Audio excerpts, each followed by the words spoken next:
தமிழக வெற்றிக் கழக தலைவர் விஜய் தங்களுக்கு எதிரி அல்ல என அதிமுக முன்னாள் அமைச்சர் ஜெயக்குமார் கூறியுள்ளார். இது தொடர்பாக சென்னை பட்டணப்பாக்கத்தில் செய்தியாளர்களிடம் பேசிய அவர், கல்வியை மாநில பட்டியலில் இருந்து பொதுப்பட்டியலுக்கு கொண்டு வந்தவர் இந்திரா காந்தி என்றும், மாநில பட்டியலில் கல்வி இருந்தால் நீட் வந்திருக்காது என்றும் கூறினார்.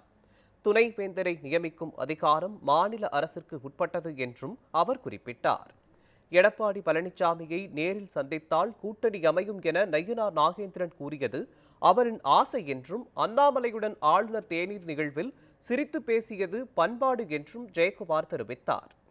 காவிரி மீத்தேன் ஆய்வு, தமிழுக்கு எதிரான சட்டங்கள் நாடாளுமன்ற நிறைவேற ஆதரவளிக்கல. அந்த சட்டங்கள் எல்லாம் மத்திய அரசு கொண்டு வந்தபோது நீட் தேர்வுக்கு நீங்கள் ஆதரவு கொடுக்கணும், கொடுக்கலையே. அதே போல் காளைகளை காட்சி பொருளாக அறிவிக்கணும், அதுக்கு கொடுக்கலையே. அது போல் பார்த்தீங்கன்னா மீத்தேன்னு அதே போல் சட்டங்கள் ஏதோ தமிழ்நாட்டு நலனுக்கு கவர்மெண்ட் கொண்டு வரது மத்திய அரசு ஆதரிக்கலை. அன்னைக்கு அவர் ஒன்றும் எங்களுக்கு எதிரி இல்லையே. எங்களுக்கு அவர் ஒன்றும் அவர் ஒன்றும் எதிரி இல்லையே. அவர் ஒரு கட்சி ஆரம்பித்து அவர் கொள்கையை பிரகடனப்படுத்துறாரு, எங்கள் கட்சியினுடைய கொள்கையை நாங்கள் பிரகடனப்படுத்துகிறோம். அவ்வளோதான். அவர் வேலை அவர் பார்க்குறாரு, எங்கள் வேலையை நாங்கள் பார்த்துட்டோம்.